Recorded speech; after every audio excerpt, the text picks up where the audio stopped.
Hello everybody, hope you had a good day. Today we are going to take a look at all the trade that happened in the draft. We won't look at all the trade up and trade down. We are only going to look at deal with current player. Also, I won't talk about the UFA right trade because there isn't much to say anyway. The first trade of this video saw Andrew Mangiapane got to the Washington Capitals in exchange of a 2025 second-round pick. It's a pretty simple trade that I like for both team. Calgary create cap space, get a pick and make room for younger player like Coronato or Pelletier to have more ice time. For the Caps they get a top 6 guy to help them stay competitive who is only 1 year removed from scoring 35 goals. Although he likely don't replicate that, he can easily score 20. So overall I give the win to the Flames. The second trade is a little trade between the St. Louis Blues and the Columbus Blue Jacket. Columbus is sending forward Alexandre Texier in exchange for a 4th-round pick in 2025. Last year Texier had 12 goals and 30 points, but he is only 24, so there could be more there. And for only a 4th-round pick it's good for the Blues. For Columbus, I guess they make room for younger player and get a pick.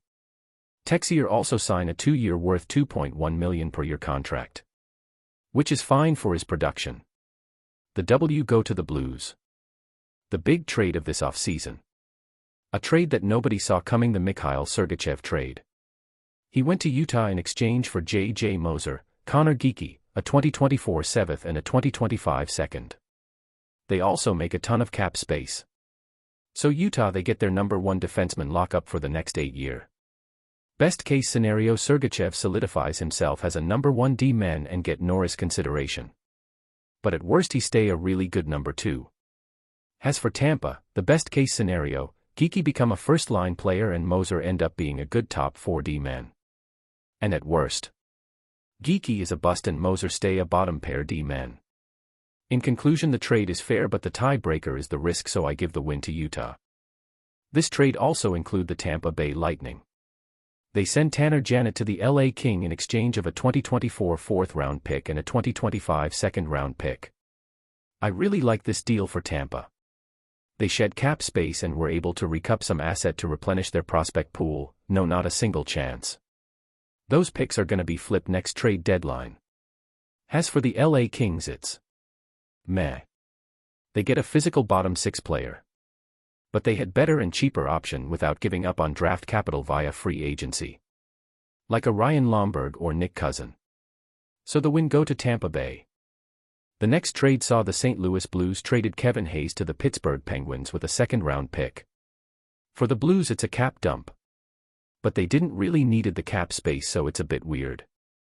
As for the Penguins, it's a really good deal. They get a 2nd-round pick and Kevin Hayes with only 1 year left on his deal.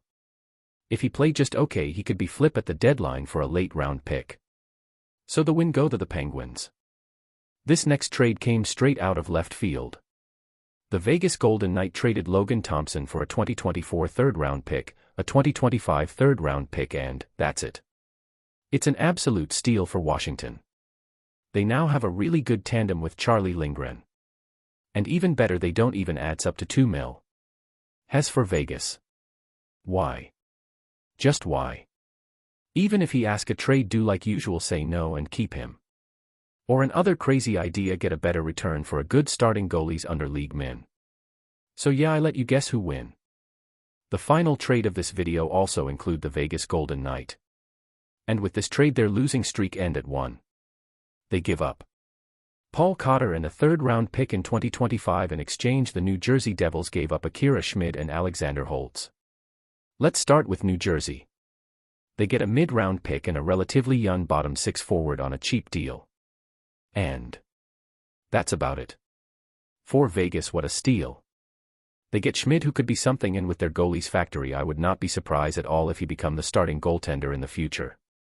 And Alexander Holtz, who has not proved much at the NHL level yet. But the potential is definitely there. Next season he could play in the top 6 with good player. So, if he has to prove what he is worth, it's this coming season. The time will tell who truly win, but at this moment it's really one-sided. That's it for this video. If you enjoy, please drop a like and subscribe. If you disagree with anything, you are welcome in the comment section down below.